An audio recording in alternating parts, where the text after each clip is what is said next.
Hello, this is that creepy bald guy known as Martial Horror, and I'm here to present you with another episode of Critiquing the Critics, where I love critique the critics. Yeah, apparently that's my theme song. Pretty lame.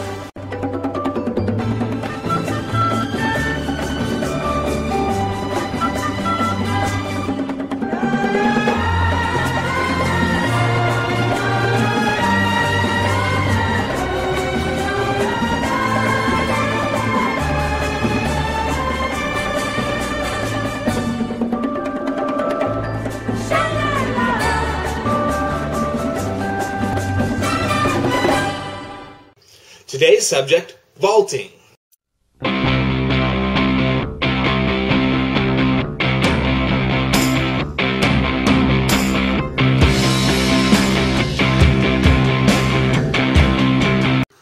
Vaulting is a web show created by Morgan, but I'll just call him Morgles because it's funnier. Morgles. Vaulting is unique because not only did the quality of his reviews shift between seasons, he also completely changed up his style and structure. But the general focus is to review obscure stuff and discuss it.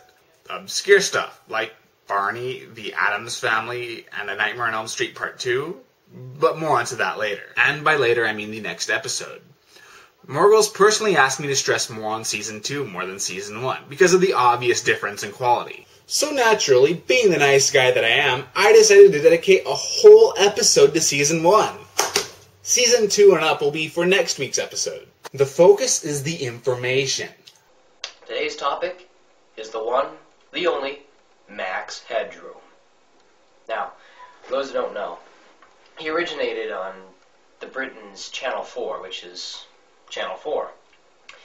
And he was originally meant to be sort of a host for music videos and a bunch of punk rock type of stuff. It was called the Max Headroom Show, and it was very popular over in Britain.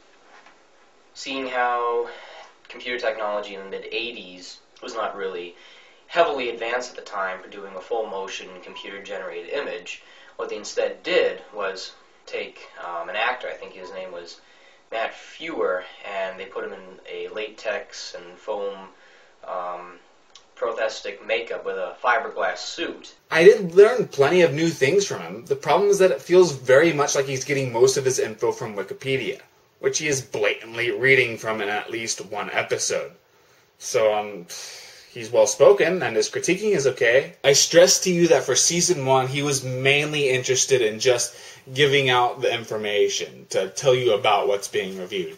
Any kind of critiquing was very incidental. In fact, sometimes it would just be, I enjoyed it. That would be it. So I'm actually a little confused as to why I'm even reviewing this, but I guess even vague incidental critiquing is enough to qualify. He does what few people, including Season 2 Morgles, can do, and that is actually do positive reviews. This is harder than people realize, and it's nice to break away from the caustic critic mold for once. This almost completely bottles out, however, as Morgan himself is kind of dull. Okay, that's mean. I don't think he's dull, but I do think his delivery was just bland, unenthusiastic, uninspired, going through the motions, whatever. Well, I guess the first thing I should mention is it wasn't until 1991 when 2 of these lost episodes would air, but as standalone specials on Nickelodeon. He just isn't very compelling in these videos.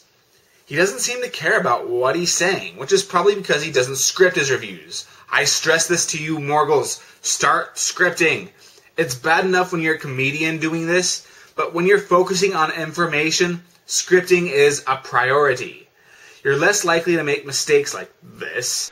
It first started as a 10-minute pilot called Inner Tube, which was about two computer technicians who, while working in their shop, are secretly programming a TV station at the same time.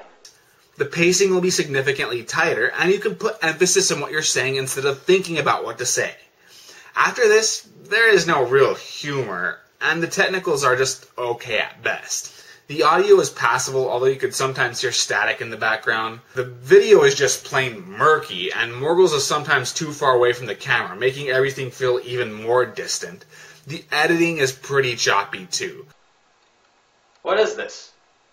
Does the tagline suggest a knockoff to the Ninja Turtles? Are they supposed to out... It was later released to VHS in 1992. But the videos are only around 10 minutes long. However, at least I could see him and I could hear what was going on, so I have definitely seen worse. I also really like his openings. We all love to indulge ourselves with theme songs that emphasize the reviewer, but I always admire people whose openings are based on what's being reviewed. Morgan's opening sequences are creative, very inspired, and fun, which is a shame because they don't carry much into Season 2.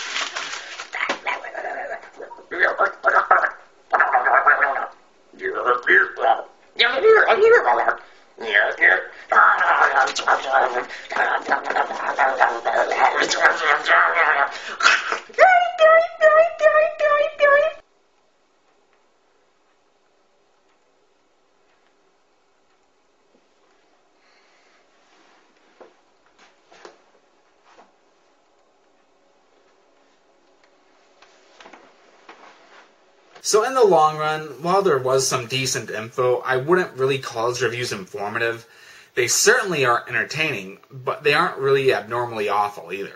I'm giving him a 1.5 out of 4 stars for Season 1, but they almost reached 2-star status. In fact, I'd put him above my other 1.5 star rated reviewers, Taco Lad and Gendude89. Because I actually found myself enjoying his reviews of movies or TV shows that had nostalgic value for me, such as that Land of the Lost TV show, or that Adventures in Dinosaur City movie. So he does have a use, even if it's very vague. I'd suggest that you check out his list, and if any movie or TV show has that kind of grasp on you, go ahead and give that video a look, and make your decision from there. Luckily, Morgles does improve for Season 2 and up, but he does have a lot of room for improvement. But you'll have to wait till next week to see my opinion on that. However, Morgles, you need to seriously start learning the value of scripting, which will be a major theme in my next episode. So be sure to check out my next episode focusing on Morgles next week. You know, this whole ending wasn't really scripted. I do that intentionally, so, when I do something bad, that's intentional. So I can make a point. Yes, a point. My name is Marshall Hoare, and I'm here to tell you that those who cannot do, critique.